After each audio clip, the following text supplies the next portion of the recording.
আসসালামু আলাইকুম ভিউয়ার্স, আশা করি সবাই ভালো আছেন। আমিও আলহামদুলিল্লাহ আল্লাহর অশেষ দয়ায় ভালো আছি।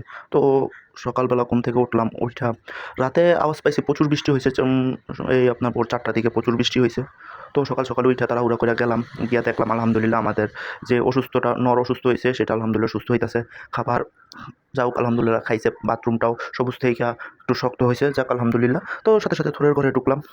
তো আমাদের প্রতিনিয়তই আমাদের ছাদের মধ্যে ভালো পানি জমছে। পরে থোড়ের ঘরের খুলে দেখলাম, কারণ থোড়ের ঘরের আপনার জানালার সাইড এগুলা সব খোলা ছিল। তো এগুলোর মধ্যে পানি ঢুকছে, এগুলো দিয়ে পানি ঢুকছে। তো সকাল সকাল উঠেই আপনার পানি ঢুকছে, ওই পানি পরিষ্কার করলাম, পানিগুলো সব ফেলাইলাম, ফালাইয়া এটা ঠিক করলাম। ঠিক করার পরে আপনার এই মাঝখান দিয়েই আপনার যেয়া আপনার খাবার দিলাম, নটটারে খাবার দিলাম, দেখলাম আলহামদুলিল্লাহ খাবার খাইতেছে, যাক আলহামদুলিল্লাহ। পরে খাবারের সাথে সাথে পানি দিলাম, পানির মধ্যে ইলেকট্রোবিট এবং কার্মিনা মিশাইয়া দিয়ে আসলাম, আলহামদুলিল্লাহ পানিও খাইছে। যাক, আমাদের জন্য দোয়া করবেন এবং আমার কবুতরটা যাতে আল্লাহর রহমতে যাতে সুস্থ হয়ে যেতে পারে সেই জন্য সবাই দোয়া করবেন। আসসালামু আলাইকুম সকলকে।